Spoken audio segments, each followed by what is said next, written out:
Okay, so inverse functions. The last thing we're going to do in this chapter is inverse functions. So inverse. Inverse just means the opposite, right? If you inverse something, it just means the opposite. Like if I take 2 steps forward, inverse would just be 2 steps back, kind of undoing what you did, right? Undoing it, right? If you wrapped a gift for somebody, inverse would be unwrapping it, right? If you walk in a door, inverse would be walking out of the door. If you have addition, if I want to undo addition, right, I use subtraction, take away, right? The opposite of adding is taking away. Multiplication, the opposite of multiplication is dividing, right? And then the opposite of a root, like a square root, is a power, squared. Okay, things like that. We're going to see a lot of those. Okay, so inverse functions is just that. So what does it mean for functions? It really means when x and y are switched spots. When x and y have switched spots. Okay, there's a little notation here in the green. That little -1, it's kind of a power. It's not a power. It's a notation. So when you see that, that means that's the inverse. When you see f of x, that means it's the original. Okay, so that'll be how you know if it's an inverse. So pretty simply, how to find the inverse? You just switch x and y. So if I have x comma y, the inverse is just going to be y comma x. They just switch spots. Okay, so if you get points, I got 1, 2, 3, 4, 5 points, right? 5 points on a graph. I can go make dots if I had a graph. The inverse would just be switch spots. So 5, -4 would be the first one. Instead of -2, 0, it would be 0, -2. 4, 0 would be the second one. 6, 1 would be the third. And then the last one would be -7, 3. Okay? X and Y have switch spots. Okay? So if you have a graph, it's kind of the same thing. Kind of the same idea. Right? So when I mean graph, I'm talking about the diagonal line here, the bolded line. Okay? So to find the inverse of that graph, we got to make dots first. I got to find dots.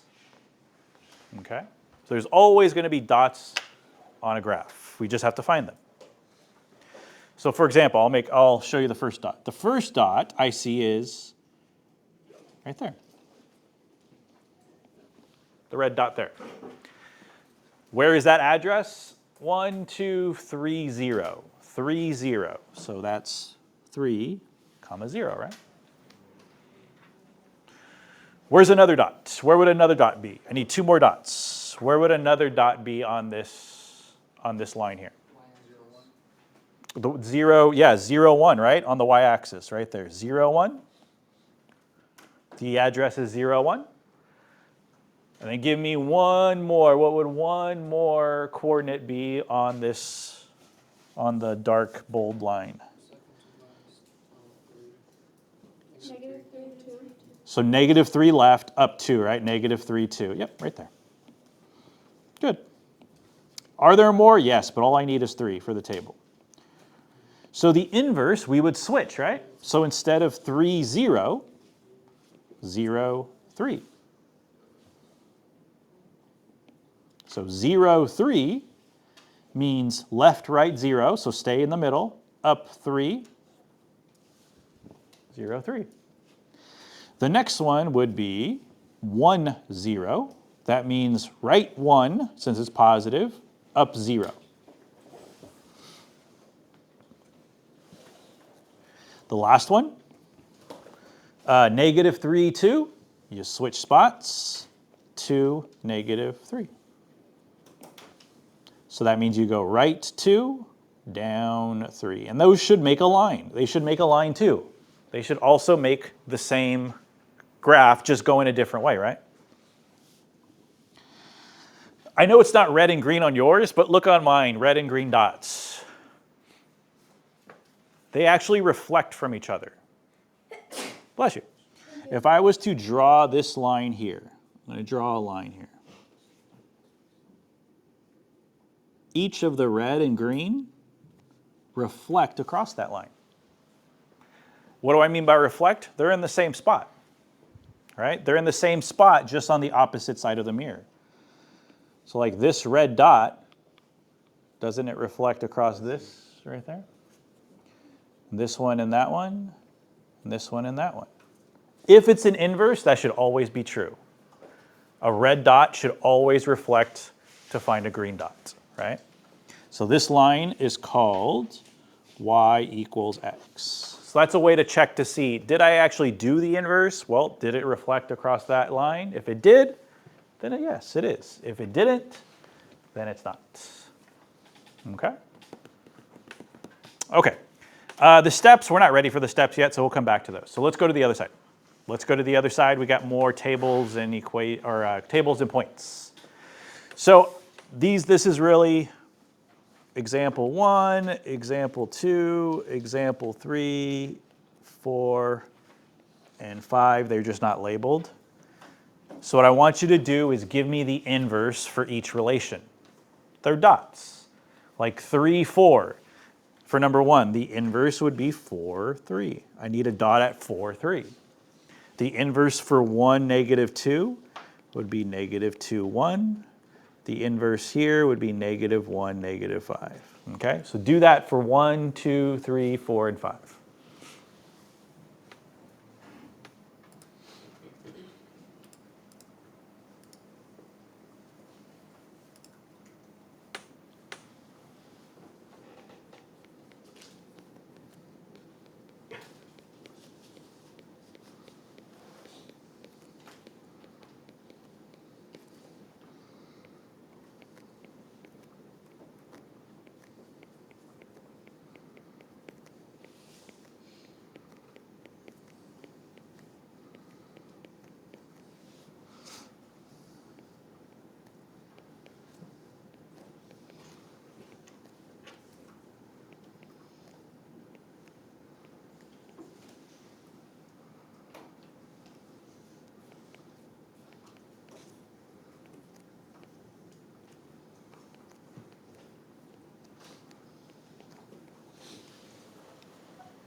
So are there any dots? Are there any points where its inverse didn't change? Its inverse is the same as the original.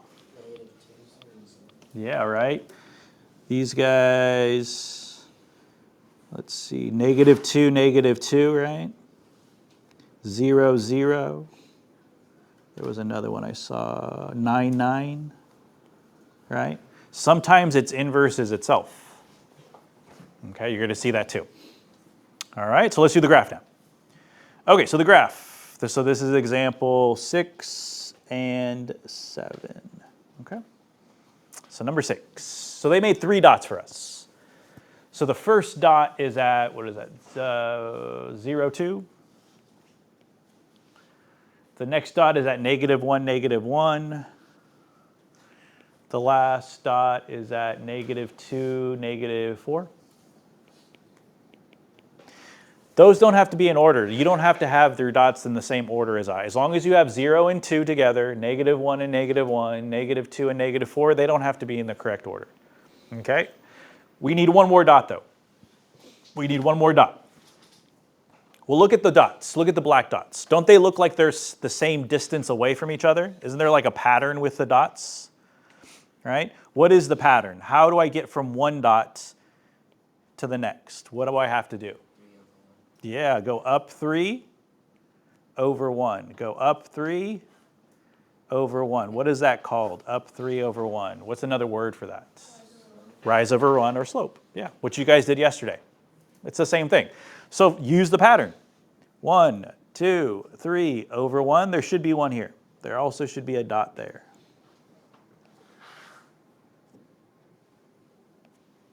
So what is that? 1, 5.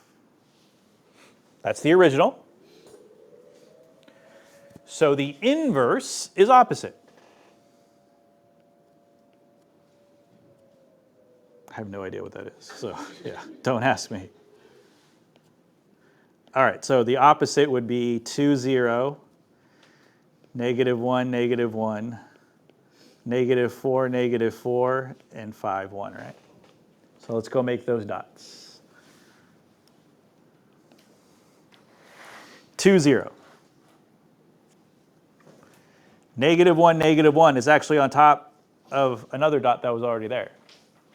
-4, 2, -4, -2, right? -4, left 4, down 2, 5, 1. So the red dots make a line. If I were to connect them, they make a straight line.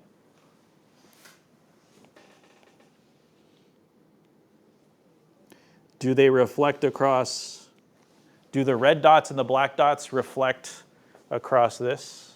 Yeah, they do, right? So it's the inverse. Okay? All right, so do number 7. Do number 7 if you haven't already started. Do number 7.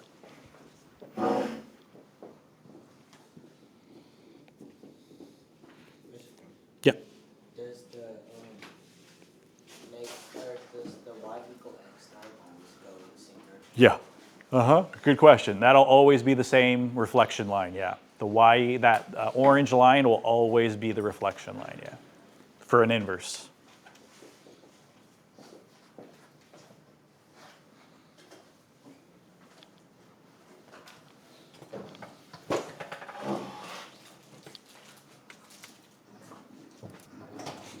Okay, so this one they give you 5 dots. So we got 0, 0, 1, 1, -1, 1.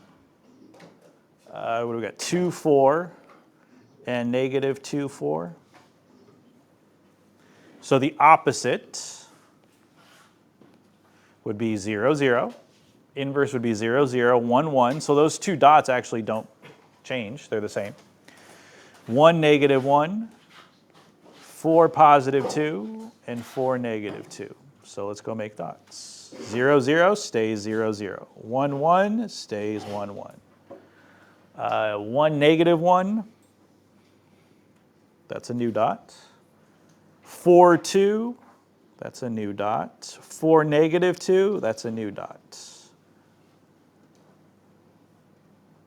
So we want to make sure that they're reflected across this line. It looks like they did. Okay, so the shape of the red dots, is it the same shape? Did the shape hold its shape? Yeah. Just what happened to it? It looks like it shifted or rotated, right? Just like a clock shifted or rotated. Okay. All right, so that's if they give you dots, tables, graphs, that's how you do it, okay? So the one we're going to spend most of our time on is the steps that we skipped earlier. This is the one we're going to spend most of our time because this is the one that you're going to see most often. Okay? Okay, so here we go. So on A down here, they don't give you, so there's no table, there's no graph, there's no dots. They don't give you anything, right? They just give you f of x. So how do you find inverses if they just give you f of x? So I have some steps here. Okay? So the first step is if we see an f of x, we're going to change it to a y. All right? So instead of f of x, because it's the same thing as y. So it's not like we're changing anything. We are just writing it with y instead. Because f of x is y. That's the first step. Second step, switch x and y. So everywhere you see an x, make it a y. Everywhere you see a y, make it an x. So x would be over here, and y would be over here. That's the second step. Okay? Now the third step. The third step is the most important step. Okay, so we're going to go this one. We're going to take this one slow. You guys have done this before in Math 1, but it's been a while, so we're going to take it a little slow.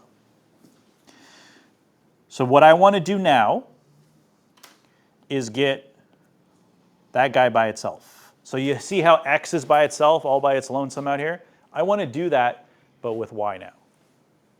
Okay, that's what I mean. How do I do that? use my inverse operations.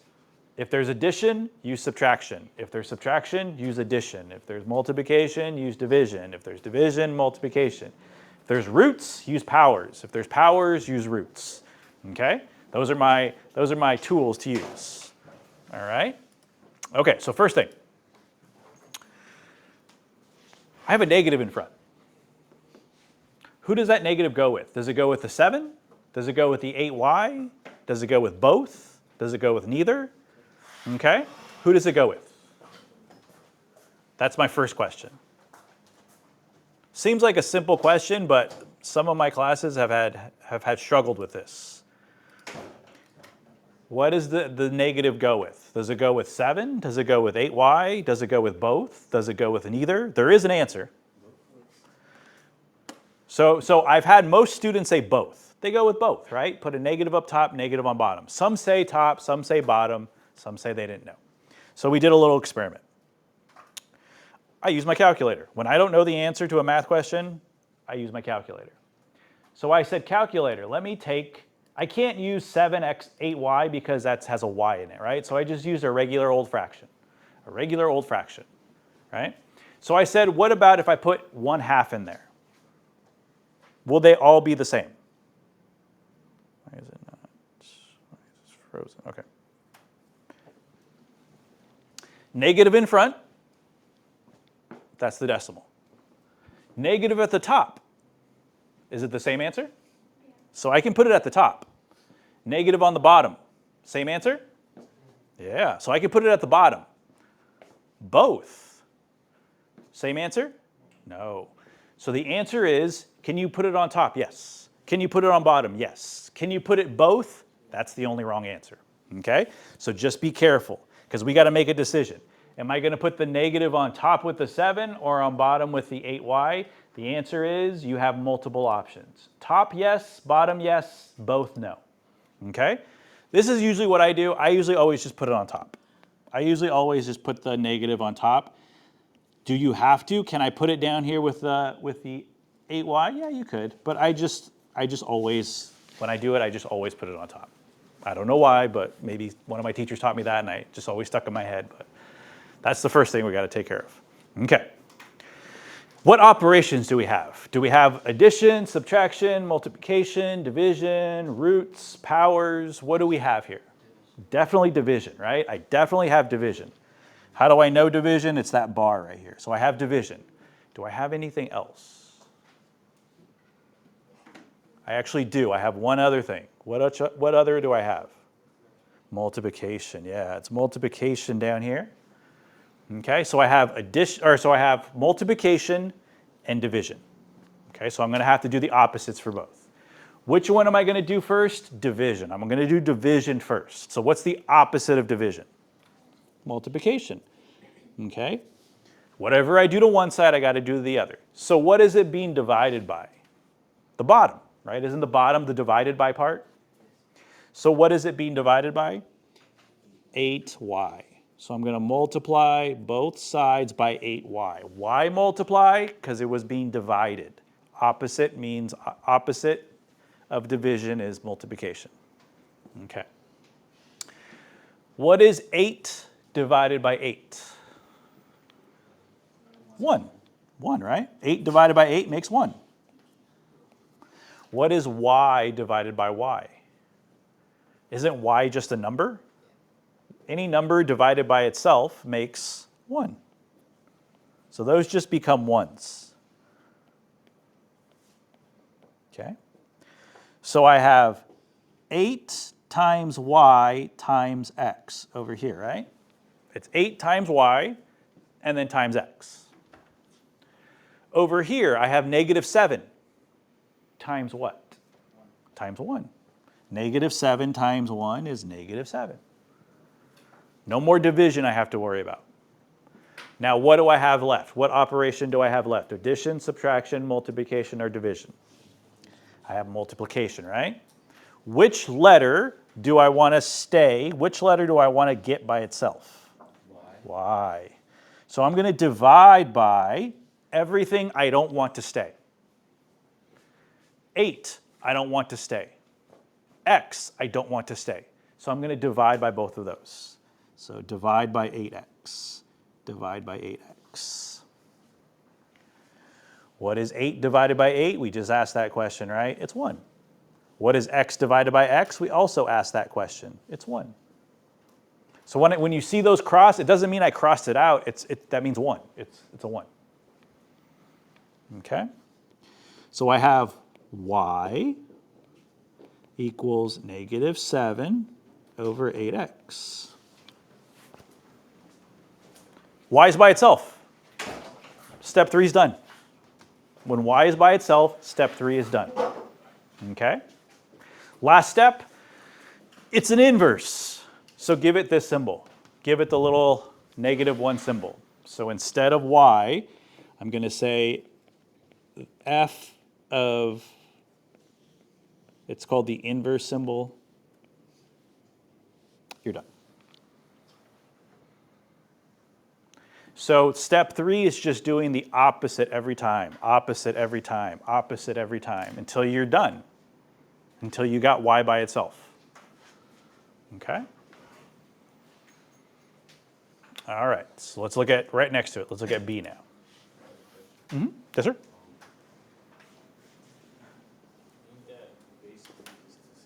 Yeah, that's another good point. Yeah, I was going to skip it. I didn't even realize it first period. Someone told me that last period, and I'm like, yeah, you're right. What do you notice about the original and the inverse? They're the same, right? Have we seen that before? It's like having a dot on top of a dot. Wasn't the inverse of -1 the same thing? It's possible. Does it happen all the time? No. But it's possible, yeah.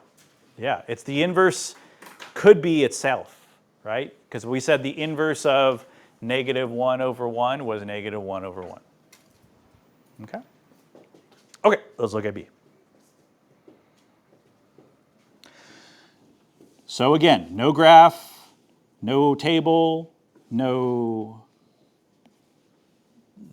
x and y's. So we got to use the steps. Okay? So first step, if you see an f of x, change it to y. Everything else stays the same. Second step, swap x and y's. Y's become x's, x's become y's. You notice how nothing else changes. It's still got a 1/3 in front. It's still got a squared. It's still got a -4. It just literally switches places. Okay? Last step, or second to last step. The most important step, get this guy by itself. Okay? Again, what can we do? We can add, subtract, multiply, divide. We can do a square root, a root of some sort. We can do powers of some sort. We have tools we can use. So if I want to get y by itself, what's the first thing you think I'm going to do? Plus 4 to both sides. Good. Add 4 to both sides. -4 plus 4 makes a 0. So I still have a 1/3 y squared. Okay, here's a big question. What is x plus 4? Is it 5x, 4x? Is it something else? Can I add x and 4 together? No, because 4 doesn't have an x. So how do we write it down? You just say I have an x and I have a +4. You don't write them, you don't add them together, you just keep them separate. All right? Okay, so what is 1/3 doing with the yellow? Is 1/3 being added to the yellow, being subtracted from the yellow, being divided, multiplied? What is it doing? Multiplied, right? It's a multiplication. So what's the opposite of multiplication? Division.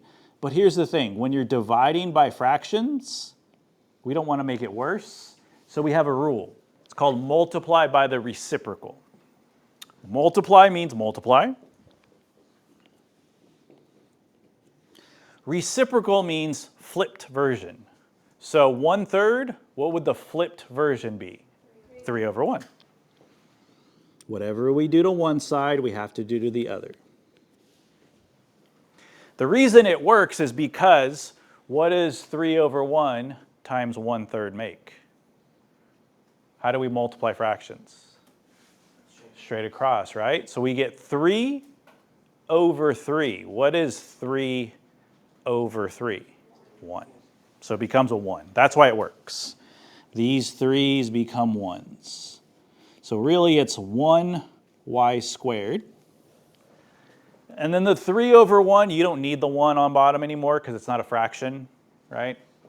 So the 3, is that being multiplied times x, times 4, both? Which one do I multiply with?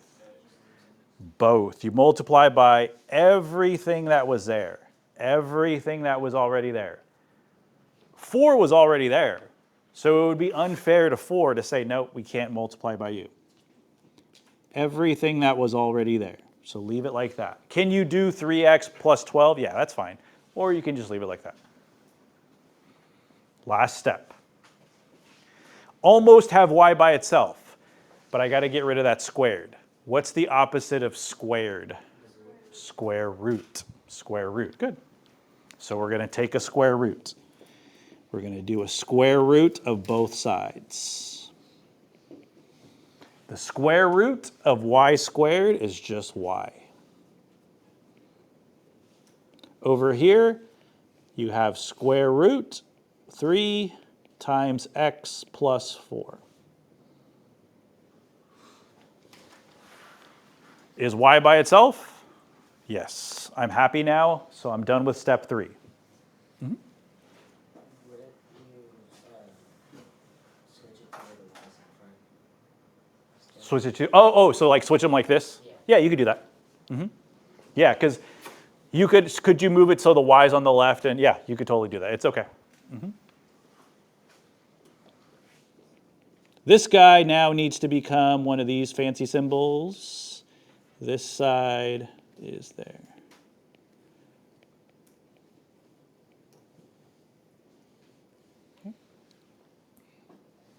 Okay. So before we go on to C, look at the original. Look at where I finished. The original has a minus 4. What does the inverse have? Plus 4.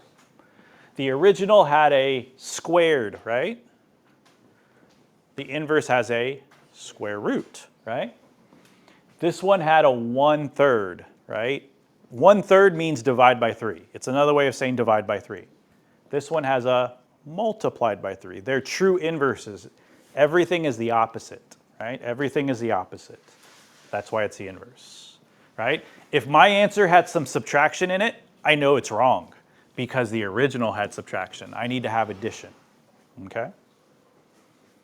All right. All right, so let's go to letter C. We'll do letter D, and then we'll be done. And then if you guys have questions, like I said, if you guys have questions on the practice 16 from yesterday, I will be more than happy to answer if you guys didn't finish yesterday. Okay. So this one has something we haven't seen before. We've seen roots, right? But we've never seen seventh roots. We've only seen square roots. It's the same thing. What does it mean? Don't worry about it. We'll talk about it next semester. I just need you to say, what's the opposite? What do you think the opposite of seventh root is? Power of 7. The power of 7, yeah. That's all I need you guys to know. When you see a root with a 7 there, the opposite is power of 7. Okay, we're not there yet though, but we'll get there. So the first thing is rewrite it.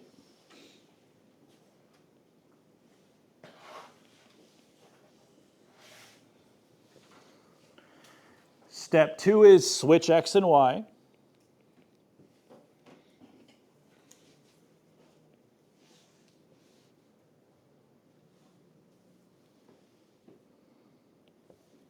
Step 3, get y by itself. So y is inside the root. So the first thing I got to do is get rid of the root. Well, we just talked about how to do that. If it's a 7 root, the opposite is 7 powers. So we're going to give it a 7 power. So we're going to put parentheses around it, and I'm going to give it a 7 power. That's the secret to getting rid of a root. How do you get rid of a root? You give it a power of equal value. So now, no more root. No more power either because they cancel each other out. I have a power over here though because there was no root over here. So I still have x to the 7th power.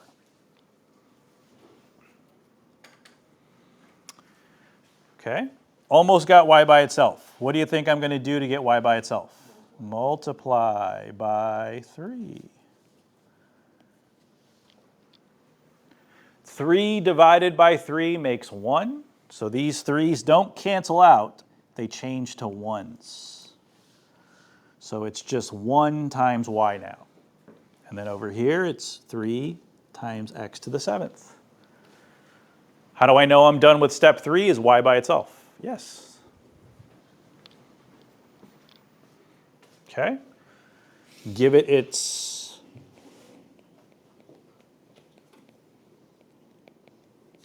notation, and you're done. Again, let's check our answer. The original had a 7 root. Our answer had a 7 power. Those are opposites of each other. The original had a divided by 3. Our answer had a times 3. Those are opposites of each other. We're good. We're good. Okay. One more. Okay, so I want you to do step 1 and step 2 for this guy. Do step 1 and step 2 if you haven't already. We'll do step 3 together, but I want you to do step 1 and step 2 for this guy here.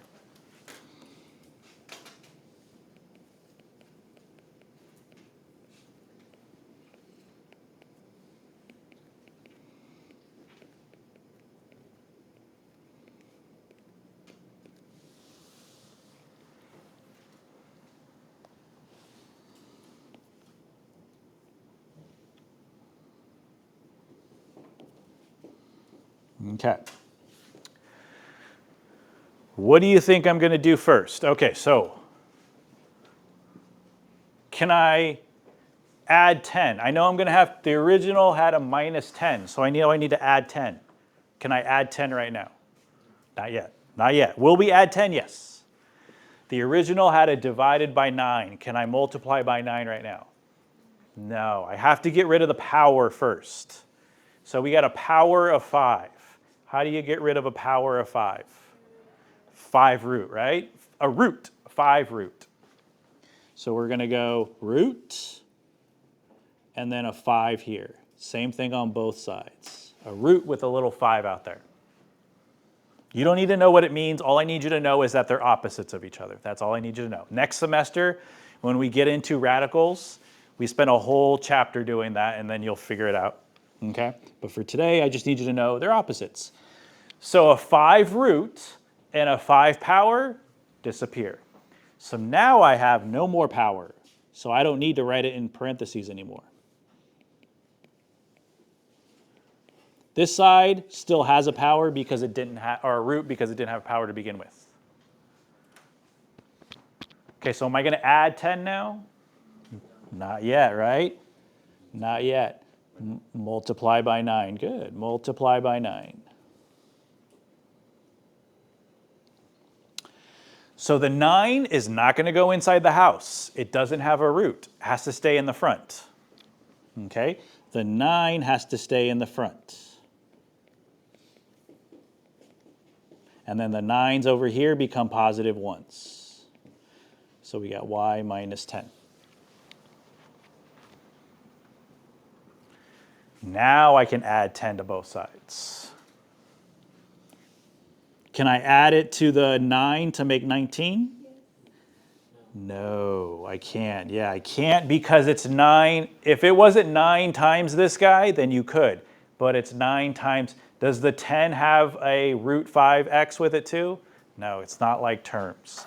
So what you're going to have is you're going to have a 9 in front, a 5 root with an x, and then a plus 10 on the outside.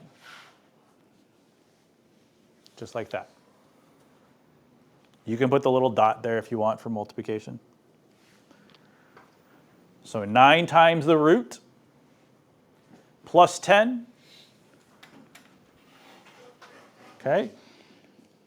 So we give it its notation.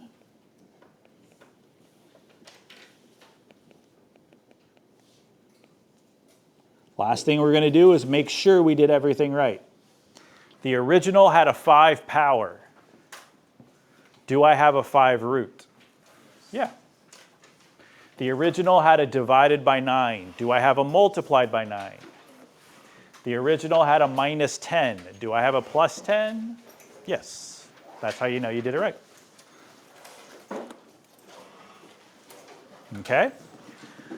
Okay, so the